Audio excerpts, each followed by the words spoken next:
Snow fell on Hollow Bend not like forgiveness, but like a shroud.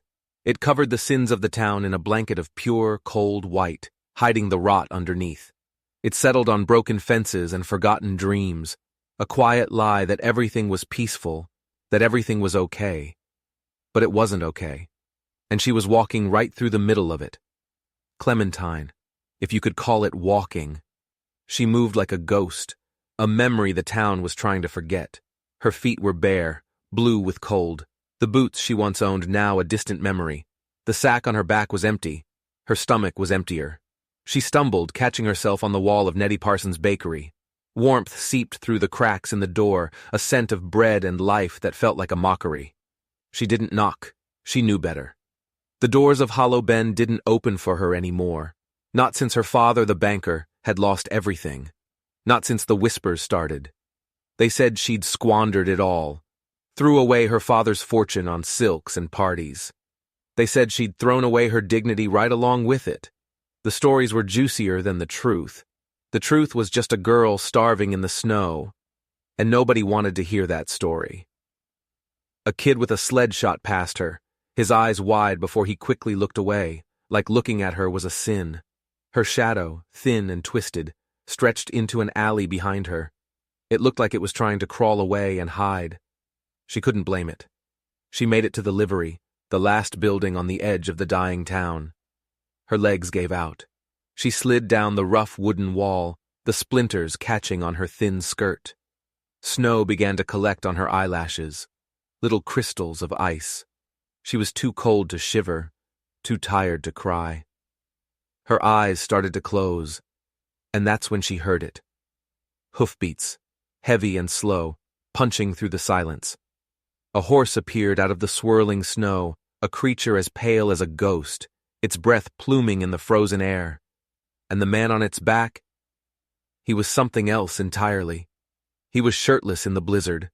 His skin was the color of dark, river-washed stone, and his chest was a roadmap of old violence. Scars from knives, from claws, from fights he'd clearly won. His hair was long and black, a war bonnet of beads and feathers woven into it, collecting snowflakes like tiny jewels. He rode through the storm as if the cold couldn't touch him, as if he was the storm itself. He stopped his horse right in front of her. He didn't speak. He just dismounted, moving with a quiet grace that was terrifying. He knelt in the snow, and for a second, the world went utterly silent. His eyes met hers. They weren't cruel. They weren't kind. They were just deep, like looking down a well and not knowing if you'd ever see the bottom. In his eyes, she saw no judgment, just a vast, quiet seeing. He pulled a massive fur cloak from his own shoulders, a thing of bear hide and wolf pelts, and wrapped it around her. The weight was immense, pushing the air from her lungs. It smelled of cedar smoke, of pine, of a safety she couldn't remember ever feeling. She tried to speak, but her lips were cracked and frozen. No words came out. Then he lifted her.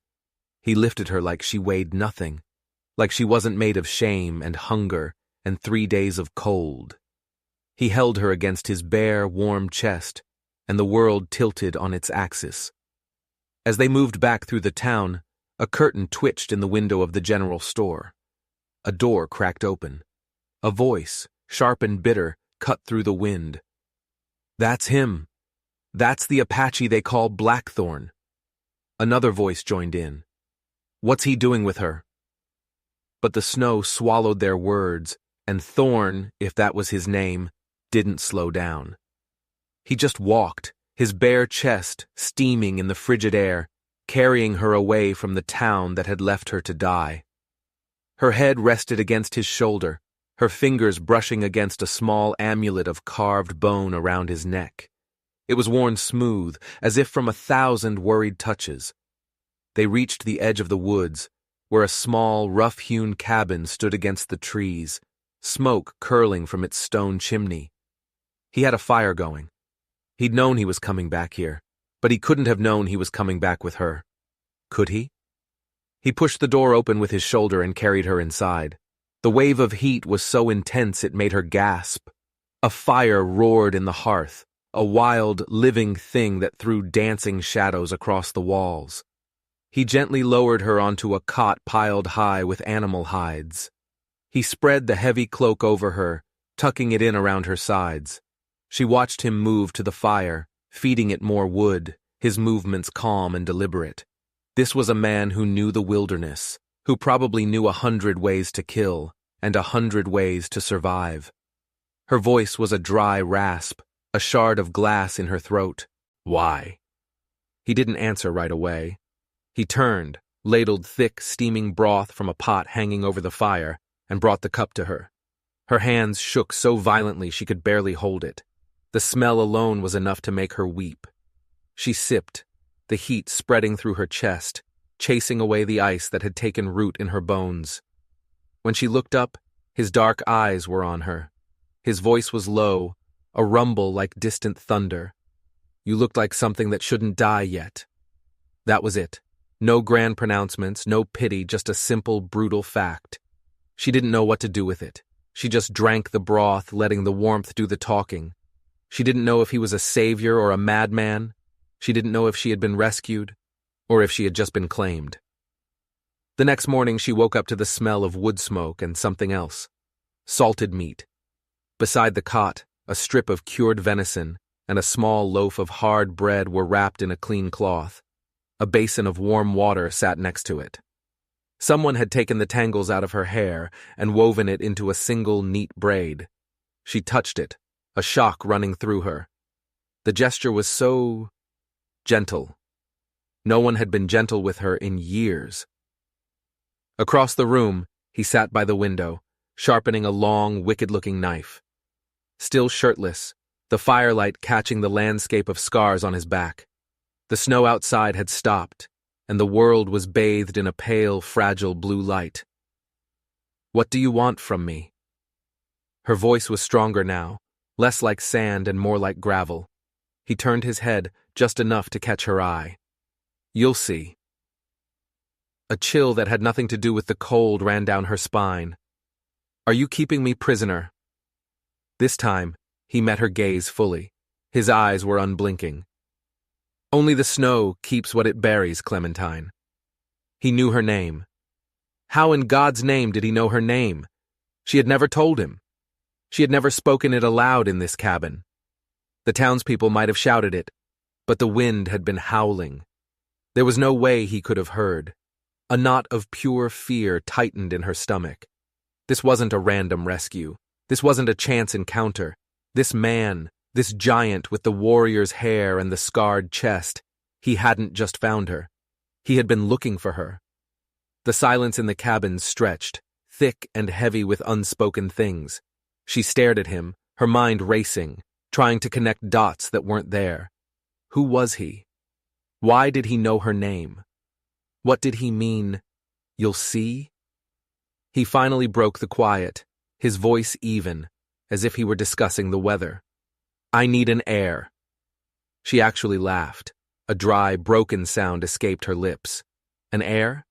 She looked down at her own frayed clothes, at her hands, still raw and chapped from the cold. "An heir?" she repeated, the word tasting like poison. "And you picked me? A beggar you found dying in an alley?" He didn't even flinch at her bitterness. He just went back to sharpening his blade, the rhythmic shee-yink of steel on stone filling the small room. "I didn't pick you," he said, his voice flat. "The storm did." Later that day, she found the strength to get up and wash her face in the basin of warm water. As she splashed the water on her skin, her fingers brushed against the small, hard lump in the pocket of her skirt. The comb. A silver comb. Her last possession from her old life. It was cheap with one broken tooth, but it was hers. Her father had given it to her. She pulled it out, turning it over in her palm. A wave of memory, so sharp it felt like a physical blow, hit her. Her father, smiling, running this very comb through her hair in the parlor of their big house, the one with the velvet curtains, before the whispers, before the shame, before the fire. Thorn was carving something by the hearth. A small piece of wood was taking shape in his powerful hands. It looked like it might be a cradle. The thought sent another jolt of fear through her. An heir, a cradle. What kind of trap had she fallen into? She clutched the comb so tightly the broken tooth dug into her palm. She had to get out. She had to run. But where would she go? Back to Hollow Bend, where they'd just watch her freeze all over again. Out into the wilderness, where the wolves and the winter would finish the job. There was no escape. She was just as trapped here as she was out there. Maybe more so. At least in the snow, the end would have been quick. Here, she was a guest in a cage, waiting for a fate she couldn't begin to understand. That night, as she lay on the cot pretending to be asleep, she watched him. He wasn't carving anymore. He was staring into the fire, his face a mask of stone. But there was something in his eyes, a flicker of something ancient and deep. Grief? Rage? She couldn't tell. She had to know. She couldn't live in this silence, this uncertainty for one more second. "Do you have a name?" She whispered into the darkness. He didn't turn. He just kept staring into the flames. For a long moment she thought he wouldn't answer. Then his voice came, low and rough. "Thorn?" She nodded in the dark, even though he couldn't see her. "I'm Clementine." "I know," he said. The fire crackled, spitting a single ember out onto the stone hearth. The sound was as loud as a gunshot in the silent cabin. He knew. He had known all along. This wasn't a rescue. It was an abduction. But why? The question screamed in her mind. Why her? The banker's daughter who had nothing left. What could he possibly want from a ghost? She lay there, her heart hammering against her ribs. The little wooden ring he had yet to offer her feeling like a shackle she hadn't even worn. The wind howled outside, and for the first time, the cabin didn't feel like a shelter. It felt like the center of the storm. And somewhere out in the darkness of Hollow Bend, the whispers were starting up again. Not just about her, about him, about the two of them, together in the woods. But the whispers were wrong. They thought she was his prize. They had no idea she was his prisoner. The days that followed were a quiet, nerve-wracking torment. Thorn treated her with a strange, detached courtesy. He made sure she had food. He kept the fire roaring. He even mended the sole of one of her worn-out shoes with a piece of tough leather. But he rarely spoke. And he never, ever explained. Clementine lived in a state of high alert, watching his every move, trying to decipher the mystery of his intentions. She noticed things.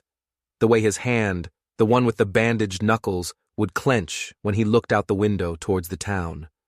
The way he sometimes traced the patterns of his scars, as if reading a story only he understood. One afternoon, desperate to break the suffocating silence, she confronted him again. "You should have just let me die in the snow," she said, her voice flat and hard. He was stirring the ever-present pot of broth, his back to her. He didn't turn. "The snow is honest," he said. "It kills to survive. People kill for shame." Her breath caught in her throat. "And you think I'm shameful?" "I think you were being hunted," he replied, his voice still low and even, "by men more cruel than winter. Hunted." The word hung in the air between them, not shunned, not gossiped about. Hunted. It was a terrifying thought, but it also resonated with a deep, dark truth she had been too afraid to admit to herself. The way Sheriff Amos Hale looked at her, not with pity, but with a cold, watchful dislike. The way Corbin Fry and his cronies didn't just mock her, but seemed to enjoy her suffering on a personal level. It hadn't just been gossip. It had been a campaign. "Who?" she whispered, her voice barely audible. "Who was hunting me?" He finally turned, his dark eyes locking onto hers. "The same men who built this town on a foundation of lies. The same men who lit the fire that took your home." The room spun. The fire. Everyone said it was an accident, a stray ember from the hearth. But she remembered that night. The smell of something acrid, like oil, just before the screams started. She remembered her father, his face pale with terror, shoving a small, leather-bound book into her hands. "Don't let them find this, Clemmy," he had whispered, his voice shaking. "Whatever happens, run." She had run. The book had been lost in the chaos, kicked into the mud and trampled as the volunteer fire brigade arrived too late. She had forgotten all about it. Until now. "What was in that book?" she asked, the question tearing from her throat. Thorne's expression didn't change, but a muscle jumped in his jaw. "Proof," he said. "Proof that your father wasn't the villain they made him out to be. He was their partner, and when he tried to back out, when his conscience finally got the better of him, they silenced him." It was all too much. A lie she had lived with for years was crumbling around her. Her father, not a failure, but a man trapped in a deal with devils. The town, not just cruel, but complicit in a crime. "Who?" she demanded again, her voice rising. "Tell me their names." "You know their names," Thorne said quietly. "The man who took your father's place at the bank. The man who wears the sheriff's star. The man who owns the saloon and half the businesses on Main Street.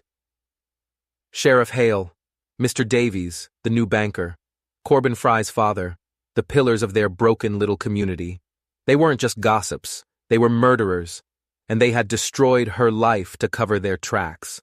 A wave of nausea washed over her. "And what about you?" she asked, suspicion lacing her voice. "How do you know all this? Who are you?" He walked to the small, dusty window and looked out at the snow-covered trees. "I was here before them," he said, his voice dropping so low she had to strain to hear it. "This land, this valley, it belonged to my people. They came with papers and promises, then with guns and fire. Your father was the one who drew up the deeds. He thought he was just doing business. He didn't know the men he was working for had already murdered my father to get him to sign." The air left Clementine's lungs in a rush. This wasn't about her, not really. She was just a pawn in a much older, much bloodier game. Thorne hadn't saved her out of mercy. He had saved her because she was a weapon, the daughter of the one man who knew the truth. "The air," she breathed, understanding dawning like a cold, gray sunrise. "You don't want a child from me." He turned back to her, his face a mask of cold, controlled fury. "I want an heir to the truth. I want the daughter of the man they betrayed to stand with me and reclaim what was stolen. I want justice, Clementine, and you are the key." He crossed the room in 2 long strides, stopping right in front of her. He was so close, she could feel the heat radiating from his skin. "They left you to die in the snow because a ghost can't testify. They whispered stories of shame so that if you ever did speak, no one would believe you. They hunted you because you are living proof of their crime." He reached out, his hand hovering near her face. She flinched, but he didn't touch her. "I didn't steal you," he said, his voice raw. "I rescued the only other person in this valley who knows what it feels like to have everything burned to the ground by those men." She looked into his eyes, and for the first time, she didn't see a captor. She saw an ally. She saw a man burning with the same righteous fire that was just now beginning to ignite in her own frozen heart. The fear was still there, a cold snake coiling in her gut. But now, it had a new companion. Rage. "What do we do?" she asked, and her own voice surprised her. It wasn't the voice of a victim anymore. It was the voice of a survivor. A slow, dangerous smile touched Thorne's lips. It was the first time she had ever seen him smile, and it was a terrifying, beautiful thing. "First," he said, "we let them think they've won. We let them think you are nothing more than my broken little plaything." He glanced at the small, unfinished cradle by the fire. "We let them believe the whispers." "And then?" she prompted, her heart hammering. His smile widened, and his eyes glinted in the firelight. "And then you and I are going to burn their whole world down." The cabin, once her prison, was now a war room. The silence, once suffocating, was now filled with the low murmur of plans and the sharp edge of shared purpose.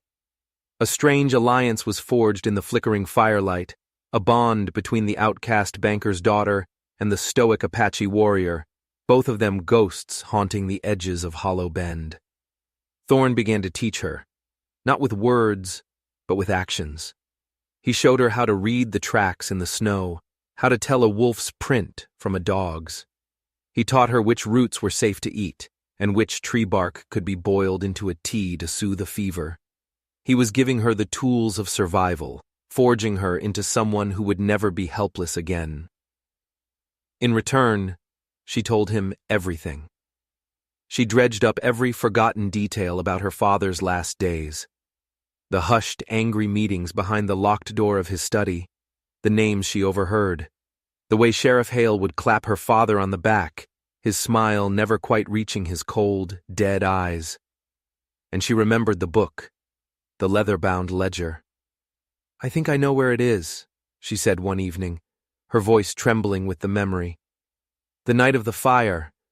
When I ran, I fell. Near the old well behind the church. I think it was kicked into the mud there. No one would have looked for it. They would have assumed it burned with everything else." Thorn's eyes narrowed. "The ground will be frozen solid, but the spring thaw is coming. When the snow melts, we'll find it." It was a long shot, a desperate hope, but it was the only one they had. That book was the physical proof they needed, the key to unlocking the town's dark secret. Without it, it was just their word against the most powerful men in the valley. A few days later, Thorn looked at her, a new intensity in his gaze. "It's time," he said. "You need to go back into town." Fear, cold and familiar, gripped her. "Why? They'll see me." "That's the point," he said. "They need to see you, but they can't see you as a threat.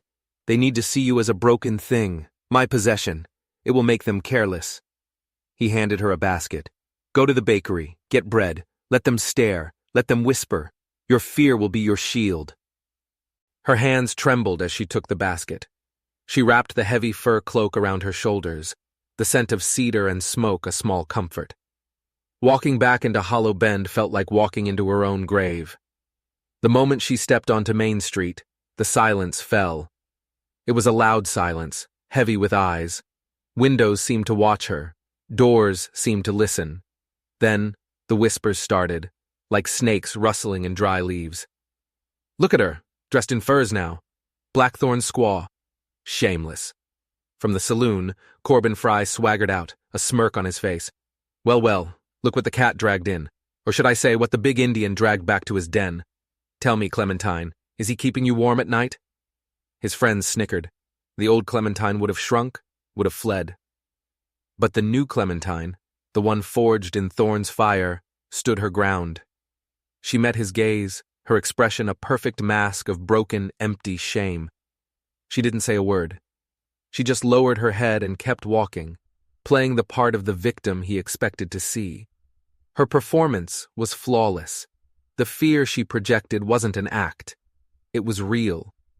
But underneath it, a cold, hard resolve was setting. At the bakery, Nettie Parson, a woman who had known her since she was a child, looked at her with a mixture of pity and contempt. She handed her a loaf of stale bread. "Here," she muttered. "Don't want his charity turning into trouble for the rest of us." As Clementine turned to leave, Nettie grabbed her arm. Her grip was surprisingly strong. She leaned in close, her voice a low, urgent whisper that no one else could hear. "Be careful, child," she breathed, her eyes darting nervously towards the street. "They're not just talk. Your father, he found that out. They say Blackthorn is dangerous, but he ain't the real danger in this town." Clementine's heart leaped. Nettie knew, or she suspected, an ally, another one. She just nodded, her eyes wide with manufactured fear, and hurried out of the shop. The walk back to the cabin felt different. The whispers followed her, but they didn't sting as much. They were the sound of her enemy underestimating her. They were the sound of a plan working. She found Thorn outside chopping wood, the rhythmic thwack of the axe echoing in the cold air. He didn't stop as she approached. "They believe it," she said, her voice quiet but steady. They think I'm just your whore." He split a log with a single, powerful blow. "Good," was all he said. But as she got closer, she saw that his knuckles were white where he gripped the axe handle. He wasn't as calm as he appeared. He had heard the whispers, too, and they angered him more than he let on. That night, something shifted between them. The space in the cabin no longer felt like a war room. It felt smaller, more intimate. She was mending a tear in his shirt, her fingers moving with a newfound confidence, when she looked up and found him watching her. His gaze wasn't calculating. It wasn't assessing her as a weapon. It was just watching. "They'll never see me as anything else," she whispered, the thought suddenly unbearable. "Even if we win, I'll still be the town's shame." He put down the knife he was sharpening and came to sit across from her, the firelight dancing between them. "Their sight is poisoned," he said, his voice softer than she'd ever heard it. "What matters is how you see yourself." He reached into the leather pouch at his belt and pulled out a small carved object. It was a ring, a simple band of dark, polished wood with a single tiny piece of turquoise set in its center. It was beautiful. He didn't offer it to her. He just set it on the small crate that served as their table. "I carved this a long time ago," he said, "for a woman I wasn't sure I'd ever find. A woman who could stand in the heart of a storm and not be broken by it." Her breath hitched. This was not part of the plan. This was something else. Something real and fragile and dangerous. "I am broken," she whispered, the words tasting like ash. "No," he said, his eyes holding hers. "You were wounded. Wounds heal. Scars remain. But you are not broken." He nodded toward the ring. "This isn't a cage, Clementine. It's a choice. When you're ready to see yourself as I see you, it's yours."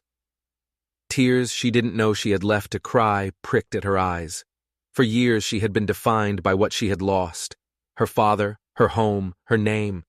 Now, this man, this warrior bent on vengeance, was offering her something new, not a new name, a new way of seeing her own. She didn't reach for the ring. Not yet. But the promise of it sat there between them. A small, quiet light in the darkness. A few nights later, a blizzard descended on the valley, a howling monster of wind and snow. Thorn had gone out early to check his trap lines on the high ridge, promising to be back before the worst of it hit. But he wasn't. As the afternoon wore on, and the sky turned a bruised purple gray, a knot of pure terror tightened in Clementine's chest. This was no ordinary storm. It was a whiteout, a killer. She paced the small cabin, her eyes constantly scanning the window, seeing nothing but a swirling vortex of white. He should have been back hours ago. She couldn't wait any longer. The woman who had once frozen in an alley now pulled on the heavy cloak, stuffed her feet into the ill-fitting boots, and plunged into the teeth of the gale. "Thorn!" she screamed, but the wind snatched her voice and tore it to shreds. The world was gone. There was no up, no down, just the blinding, biting snow and the roar of the wind. She followed the faint indentation of his trail, a path that was disappearing with every passing second. Her lungs burned, her face was numb, but she kept going. And then she saw it, a splash of crimson against the pure white snow. She scrambled forward, her heart seizing in her chest. There, at the base of a rocky outcrop, was a scene from a nightmare. A massive gray wolf, its teeth bared in a final snarl, lay dead in the snow. Thorn's knife was buried to the hilt in its chest, and beside it, half buried in a snowdrift, was Thorn. He was alive, barely. His leg was mangled, twisted at an unnatural angle, and a dark, bloody stain was spreading across his trousers from a deep gash in his side. His eyes were closed, his face as pale as the snow he lay in. "No," she breathed. "No, you don't get to die. Not now." A thought, cold and sharp as an icicle, pierced through her panic. This was no accident. The wolf, its size, its ferocity. It was too perfect. This was an attack. Corbin Fry, the sheriff. They knew Thorn was a threat. They had tried to eliminate him, using the storm as cover. Rage gave her a strength she didn't know she possessed.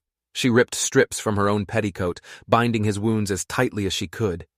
She pulled his arm over her shoulders, her small frame straining under his immense weight, and she began to drag him. Every step was agony. The wind tore at them, trying to rip him from her grasp. She fell again and again, her face hitting the icy snow, but each time she got back up, fueled by a ferocious, desperate love. The woman who couldn't save herself was now saving the man who had shown her how. It took hours, an eternity of white hell. When the dark shape of the cabin finally emerged from the blizzard, she was running on nothing but sheer will. She kicked the door open and dragged him inside, collapsing onto the floor beside him, her body shaking uncontrollably. She didn't rest. She stoked the fire until it roared, stripped him of his wet clothes, and cleaned his wounds with the last of the whiskey he kept for medicinal purposes. The gash in his side was deep, vicious, the work of a wolf's claws. But his leg was broken. Badly. He drifted in and out of consciousness, muttering words in his own language, his body burning with fever.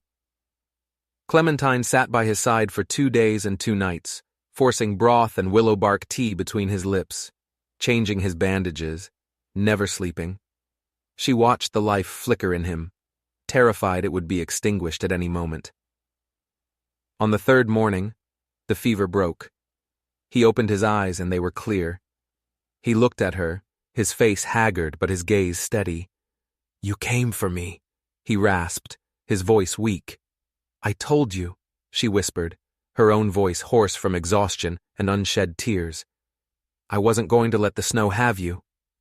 He slowly lifted a trembling hand and touched her face. His thumb stroked her cheek. "The wolf," he began. "It wasn't just a wolf," she said, her voice hard. "They sent it. I know they did." A flicker of the old fire returned to his eyes. He knew it too. "The thaw," he whispered. "The book." "I'll get it," she said, her resolve solidifying into something unbreakable. "You heal. I'll get the proof." He closed his eyes, a faint smile on his lips. "My warrior," he murmured, before drifting back into a healing sleep. Clementine looked at her own hands, raw and blistered from her ordeal. They weren't the hands of a banker's daughter anymore. They were the hands of someone who had fought the wilderness and won. She looked over at the table, where the small wooden ring sat, waiting. She walked over, picked it up, and slid it onto her finger. It fit perfectly. The time for hiding was over. The time for being a victim was over. Sheriff Hale and his cronies had tried to kill the only person who had ever fought for her. They had underestimated the wrong woman. She was no longer Clementine, the town's shame. She was Thorne's warrior, and she was coming for them. The spring thaw came suddenly, as if the land itself had decided it had slept long enough. The snow wept from the mountainsides in dirty rivers, and the iron-hard ground softened into a sea of mud. The air, thick with the smell of damp earth and new life, carried a tension that was almost electric. It was time. Thorne was still weak, confined to the cot, his broken leg bound in a crude splint. But the fire was back in his eyes. He watched Clementine as she prepared, a mixture of pride and fierce worry on his face. She was no longer the waif he'd found in the snow. She was honed, sharp, her movements precise and purposeful. She dressed in a man's trousers and a durable shirt she'd patched herself, her hair braided tightly back. She strapped Thorne's second-longest knife to her belt. It felt heavy, solid, and right. "They'll be watching the roads," Thorne said, his voice a low rumble. "They'll be watching for me." "They won't be watching for me," she replied, her gaze as hard as stone. "Not like this. They're still looking for a ghost." "The well is behind the church," he instructed, his eyes never leaving hers. "It's old, stone-lined. The ground around it will be softest. Look for where the earth seems disturbed, sunken." "I remember," she said. "He shoved me and I fell. The book flew from my hands." The memory was no longer shameful. It was a clue, a map to her vengeance. She knelt by his cot. "I will be careful." He grabbed her hand, his grip surprisingly strong. "No," he said, his voice fierce. "Be dangerous." She slipped out of the cabin under the cover of a moonless, overcast night. The woods were a treacherous maze of sucking mud and slick, mossy rocks, but she moved through them with a newfound confidence. The wilderness was no longer her enemy. It was her accomplice. She reached the edge of Hollow Bend and circled around, keeping to the shadows, her senses on high alert.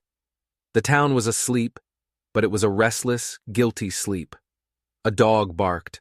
A shutter creaked. Every sound was magnified, every shadow a potential threat. The church stood on a small rise, its steeple a dark finger pointing at the starless sky. Behind it, the graveyard, and beyond that, the old abandoned well. Her heart hammered against her ribs, a frantic drumbeat in the oppressive quiet. She found the well, its stone mouth gaping like a silent scream. The ground around it was a soupy mess. She dropped to her knees, ignoring the cold mud that soaked through her trousers, and began to dig with her bare hands. The work was brutal. Her fingers, raw and aching, clawed at the thick, cold earth. She dug for what felt like hours, her hope beginning to dwindle with every handful of empty mud. What if she was wrong? What if the book had rotted away to nothing? What if someone had found it years ago? Then, her fingers hit something hard. It wasn't a rock. It was firm, but had a slight give to it. Leather. Her breath caught in her throat. She dug faster, her movements frantic, uncovering the corner of a small, leather-bound ledger. It was swollen and warped from years in the damp earth, but it was intact. She had it. She had the proof. A twig snapped behind her. Clementine froze, every muscle in her body screaming. She didn't turn around. She knew, with a certainty that was colder than the mud on her hands, that she was no longer alone. Looking for something, Clementine? The voice was slick with false charm, a voice she had dreaded her entire life. Corbin Fry. But he wasn't alone. Two other shadows detached themselves from the darkness of the graveyard, hired muscle, men she didn't recognize. She slowly rose to her feet, clutching the muddy book to her chest. Her mind raced. Thorne was miles away, injured. No one was coming to save her. She was on her own. Corbin stepped into the faint moonlight, a cruel smirk twisting his handsome face. My father and the sheriff were getting worried about you. Ever since you shacked up with that savage, they thought you might start getting ideas. He gestured to the book in her hands. Looks like they were right. This is over, Corbin, she said, her voice shaking, but not just with fear, with fury. Everyone is going to know what you did, what all of you did. He laughed, a short, ugly sound. No? Oh, they'll know something all right. They'll know that the town whore went crazy, started digging up graves and had to be put down. A tragedy. He nodded to his men. Get the book, and then get rid of her. Make it look like an accident. The woods are full of them. The two thugs started to advance, their faces grim and determined. Clementine backed away, her hand dropping to the hilt of the knife at her belt. Be dangerous, Thorne's voice echoed in her mind. She had two choices, run and be hunted down like an animal, or fight. She pulled the knife. The blade gleamed faintly in the dark. Corbin's eyes widened in surprise, then narrowed in amusement. Playing with knives now, are we? That Indian has taught you some bad habits. He taught me how to survive, she hissed. The first man lunged. He was big and clumsy, expecting an easy fight. Clementine didn't hesitate. She sidestepped, just as Thorne had taught her, and drove the knife hard into the soft flesh of his thigh. He screamed, a high-pitched sound of shock and pain, and crumpled to the ground. The second man paused, his eyes wide with disbelief. That pause was all she needed. She didn't press the attack. She turned and ran, not towards the woods, not towards the cabin. She ran straight into the heart of the town. Help! She screamed, her voice raw with genuine terror. Murder! They're trying to kill me! Lights flickered on in windows. Doors cracked open. She sprinted down the center of Main Street, her lungs on fire, clutching the precious ledger. Behind her, she could hear Corbin shouting, Stop her! She's crazy! She didn't stop. She ran straight towards the one place she knew they wouldn't dare shed blood in front of the whole town, the church. She burst through the heavy oak doors just as the town's minister, a frail old man named Reverend Michael, was lighting the morning candles. He stared at her, his mouth agape, as she stumbled towards the altar, muddy and wild-eyed. "They're trying to kill me," she gasped, holding up the book. "This is the proof of what they did to my father." Seconds later, Corbin Fry and his remaining thugs stormed into the church, their faces masks of fury. They stopped dead when they saw the Reverend. Behind them, in the doorway, the faces of half the town were gathering, drawn by the commotion. Sheriff Amos Hale pushed his way to the front, his face a thundercloud. "Clementine," the sheriff said, his voice a low growl. "What is the meaning of this? You're disturbing the peace." "She stabbed my man," Corbin shouted, pointing a trembling finger at her. "She's gone mad." "He attacked me," she countered, her voice ringing with newfound strength in the cavernous space. "Because you sent him. Because you're terrified of what's in this book." She held up the ledger. "My father's accounts, the real ones. The ones that show how you, Sheriff Hale, and you, Mr. Fry, and the new banker, Mr. Davies, stole this land. How you murdered a man for it." A collective gasp went through the crowd. The accusation was so immense, so audacious, it hung in the air like smoke. The sheriff's face went pale. He drew his gun. "Now you listen here, girl. You're hysterical.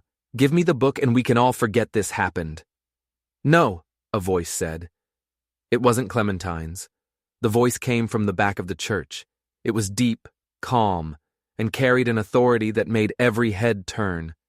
Leaning heavily on a makeshift crutch, his face pale but his eyes burning with cold fire, stood Thorne. The crowd parted before him as if he were the angel of death himself. He hobbled forward, his gaze locked on the sheriff. He wasn't armed. He didn't need to be. His presence was weapon enough. "The girl speaks the truth, Amos," Thorne said, his voice echoing off the stone walls. "I was there. I saw you and your men ride away from my father's burning ranch. I was just a boy. You put a bullet in me and left me for dead."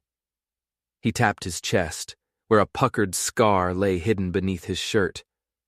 "You didn't finish the job." The sheriff's gun hand trembled. His eyes darted from Thorne to Clementine, to the faces of the townspeople who were now looking at him, not with respect, but with dawning horror and suspicion.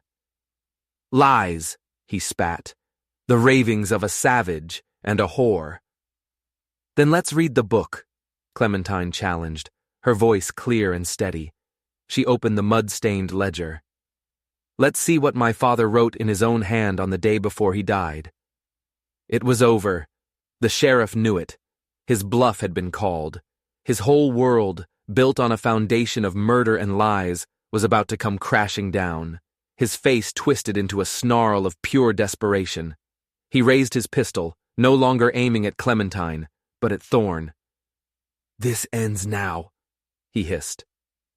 A gunshot exploded in the confines of the church, but it wasn't the sheriff's gun that had fired. Sheriff Amos Hale stared down in disbelief at the blossoming red flower on his own chest. His gun clattered to the floor. His eyes, wide with the ultimate surprise, found the face of the shooter. Corbin Fry stood there, a small derringer smoking in his hand, his face a mask of panicked self-preservation. "He was a monster," Corbin stammered, looking around at the shocked faces of the townspeople. "He made us do it. He forced my father. I had to stop him." The sheriff crumpled to the ground, the final lie dying on his lips. Silence descended. A heavy, profound silence, broken only by the sound of Thorne hobbling to Clementine's side.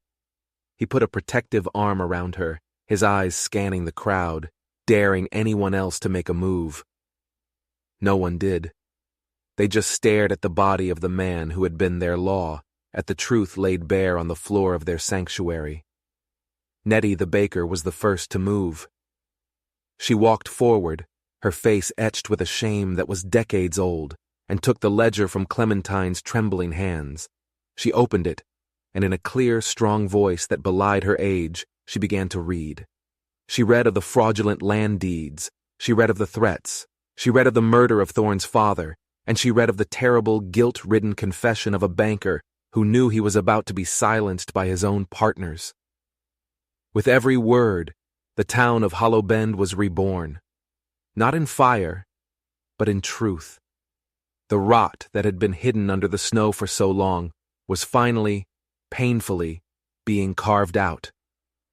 Clementine leaned against Thorn, the adrenaline finally leaving her, a wave of exhaustion washing over her. She looked at the faces in the crowd. She saw shame, she saw shock, she saw grief. But for the first time, she didn't see contempt. She saw respect. She had done it. They had done it. The storm was finally over. In the days that followed, Hollow Bend was a town holding its breath. The truth, once unleashed, had a life of its own. Corbin Fry, in a desperate attempt to save his own skin, confessed everything, implicating his own father and the banker, Davies. The circuit judge, when he arrived, found his work mostly done for him. Justice, for once, was swift. The stolen land was returned, the deeds rewritten. The valley, scarred but breathing, belonged to Thorn once more. And Clementine stood beside him, no longer a ghost, but the woman who had brought the dawn. They stood on the porch of the small cabin, which no longer felt like a shelter or a war room, but a home. The unfinished cradle still sat by the hearth. "I might never carry a child," she said softly, repeating the fear she'd once confessed to him. Thorn came up behind her, wrapping his arms around her waist, his chin resting on her shoulder. He was still healing, but his strength was returning, a quiet, steady presence at her back. "Some legacies aren't of blood," he said, his voice a low murmur against her ear. "They are of courage, of truth." He gently rocked her side to side. "We'll raise a new world here, Clementine, and that is a better inheritance than any child could ask for." He turned her to face him, his dark eyes soft. "You have your father's name back, clean, and you have given me mine." She looked at him, at this man of scars and silence, who had seen the warrior in her when all she saw was a victim. She had been found in the snow, but she had been born in the fire. "I love you," she whispered, and the words felt as true and solid as the mountains around them. He didn't need to say them back.